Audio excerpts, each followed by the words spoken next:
Hey, how's it going? Thank you so much for checking out our blog. It's Bilal again, head of Amazon growth here in Neoptima, a full service Amazon agency helping D2C brands, retail brands, and Amazon brands successfully and profitably sell on Amazon marketplaces in 2022. We've been doing this for the last few years, worked with over 100 brands, and continuing to help our clients and customers successfully trade competitively on Amazon. So today is a very, very interesting topic, and that is a simple guide to analyzing your competitors on Amazon. Before I dive deep into this, I'm guessing if you're watching this blog and you're reading this blog, you already know why you need to conduct a competitive analysis before you list your products on Amazon. Or if you already listed your products, why you should conduct a competitive analysis just to become more successful. And I'm guessing that because you probably are running a business already and you're doing 6-7 figures. If you don't know why, it's very, very simple, right? If you don't conduct a competitor analysis, then you're basically running through the jungle blindfolded and you're going to get hit by something really random and you're just going to fall down, okay? So in summary, the reason that you want to conduct a competitor analysis is because Amazon is becoming more and more and more competitive, okay? Even though it's still the golden age of Amazon, but I believe the best time ever to sell on Amazon marketplaces was back in 2016, 17, 18, and now it's the middle of that time period where in the next few years, it's going to become way too competitive and you probably won't be able to be successful in the same way that Facebook and Google had its golden age back in 2010, 2014, 2016, 2018, and then the Facebook iOS situation happened, and then all D2C marketers ran from Facebook into TikTok and into Google. So it's imperative that you conduct a competitive analysis before you start creating a marketing strategy or even start listing your products on Amazon.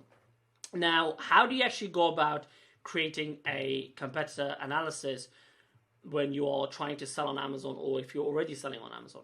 Well, at the beginning, obviously you want to think about what is the main keyword that people are using to search for your products.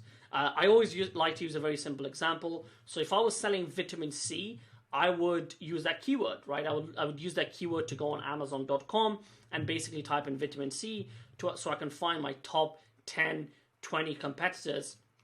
So that's the first thing you have to do, right? So you have to perform a keyword search based on what you're selling, find your competitors, and narrow down the list of competitors from whatever, like 100 products on the first page to like a manageable size, which would be, 10 to 20 different products that you can actually conduct a competitor analysis on. So once you perform a keyword research, you find your competitors on Amazon marketplaces, you narrow down the list, and then what you're looking here is you're looking to look at what your top 10 competitors, for example, are doing to be successful. So you want to look at things, for example, like their product title. What kind of keywords, what kind of descriptive keywords are they using to bring in eyeballs, to bring in traffic? If you don't have a good if you don't have a good and thorough title, then no one's going to find your product because Amazon is an SEO engine. It's the biggest shopping mall in the history of the world, right? And it probably will stay like that for years to come. So if you don't have a descriptive and a thorough full title, then you're not going to basically get any eyeballs and you're not going to sell any products. And I can guarantee you the top 10 products in your niche, for example, vitamin C, will have a very, very thorough and a descriptive title that people will easily find. So you want to look at what they are putting onto their listings, and you want to look at patterns, you want to look at trends, you want to see what's working. You don't want to reinvent the wheel here, okay? And then the second thing you want to look at is product images. Product images is super, super important on Amazon. It's probably the second thing that creates conversion events and drives traffic. The first thing being the title, the second thing being the price / the images. Now, when you're looking at your competitors' images, it's very, very simple. What you're looking for is you're looking to see if they have video. You're looking to see if they have lifestyle photos. You're looking to see if they have annotated images. And then if your top 10 competitors are doing that, then maybe you should be doing that as well. And then I wouldn't just copy them. I would add my own USP, my own unique touch to my images so that I actually obviously stand out, right? But again, you don't have to reinvent the wheel here. You just have to look at how many images on average your competitors have, what kind of images they have. Is it lifestyle? Is it annotated? Is it graphics? Is there a video? By the way, always add a video to your listing because that will help you massively. And in my experience in 2020 up to 2022, what works really well in terms of videos on your listings on Amazon are Instagram Reel, TikTok and Instagram Reel type of videos that show the product in use by a potential customer. And obviously UGC, user generated content, does really, really well. And then the other thing that you want to look at in their listings is bullet points. Now, bullet points are very, very important. It's the third most important thing on your listing that create conversion events and attract customers and reviews. Now, what you're looking to do in your bullets is actually sell benefits and not just features, okay? And you want to make your biggest USPs or USP stand out by looking at what your competitors are putting and by looking at their reviews and what customers are not happy with.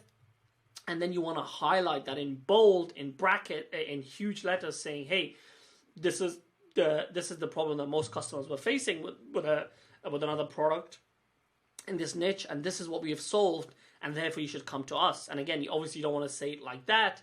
You want to sell features and not, you want to sell benefits and not just features. And you can only do that by looking at your competition.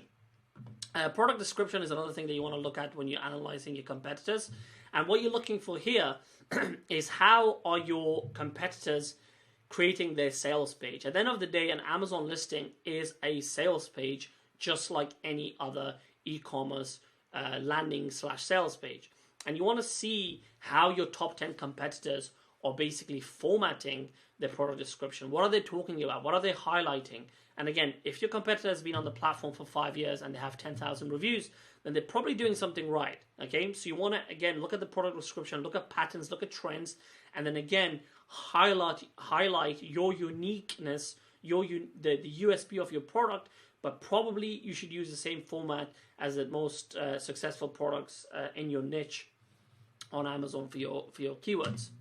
The other thing that you want to look at is also pricing. So in my experience, if you're a brand new seller and if you're a brand new product selling on a category on Amazon, you want to look at your top 10 competitors, assuming they're the same size, and you want to take the average price. So let's say the average price is £20 or $20 in your niche. So everybody's selling a $20 bottle of vitamin C.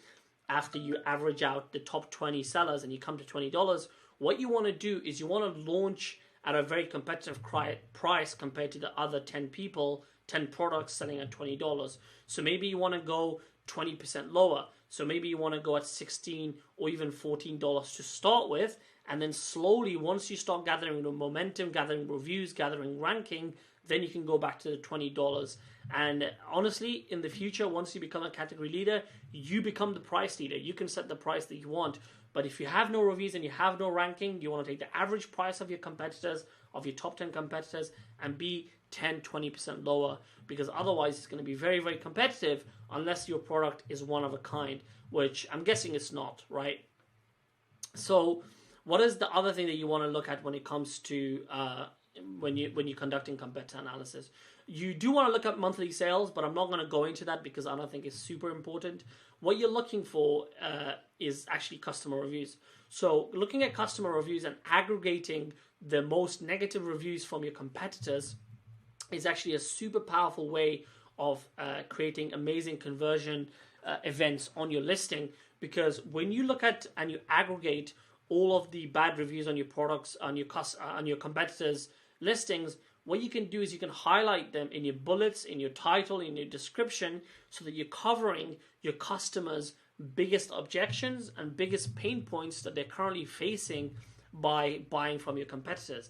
Now look at how good that is, right? Because you're already handling your potential customers' biggest objections by looking at your competitors' bad reviews. Super, super powerful. So in terms of other things that you want to look at when it comes to competitor analysis, you want to look at what kind of ad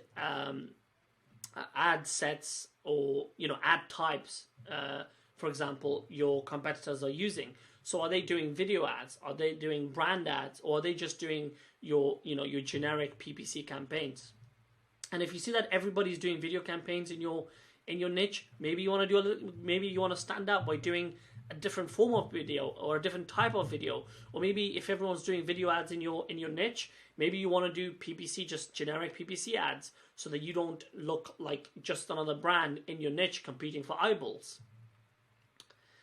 The other thing that you want to look at when it comes to your competitors is their current DTC or multi-channel strategy.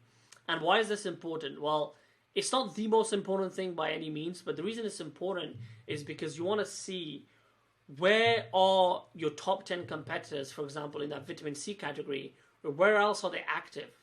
If a brand is making $1 million a month selling vitamin C and you're selling vitamin C, and if they have really good social media, they're probably driving a lot of the traffic from social media onto the Amazon listing. So you want to think about that, right? A lot of the competitive analysis that you're doing is seeing what the top 10 or the top 20 competitors in your niche are doing, and you want to reverse engineer their success. Again, you don't want to reinvent the wheel on Amazon and you don't have to be successful. You just have to look at what other people are doing and what they're doing to be successful. You want to reverse engineer it. You want to add your own unique edge and your own unique USPs. And once you gather that all together, you want to tell a good story with your product, and thereafter, you should be fine. But you don't want to just conduct a competitive analysis once. In my opinion, you should be conducting a competitive analysis every quarter of the year, just to stay ahead of your competitors and stay ahead of everybody else that's coming into the market. And that will be really, really important for increasing your sales, your conversions, your traffic, and most importantly, on Amazon, your ranking and your review count. So I hope this was helpful. This was a little bit longer than our usual videos, but again, you can find the rest of the details on the blog. And if you have any questions, or if you want to discuss and you want help on how to conduct a competitive analysis on Amazon for your brand new product on Amazon, then click the link and book a call. I will personally get on a call with you and help you for free conduct a competitive analysis and tell you a little bit more about how we can help you. Worst case scenario, we don't work together and you still walk away with a free competitive analysis template on how you can do the same thing for your product. Best case scenario, we work together, and in a few months' time, you're as successful as the rest of our clients. And yes, that's everything from me today. I will see you on the next blog. Like I said, if you have any questions, click the link here, book a call. You have nothing to lose, and I'll see you on the next video.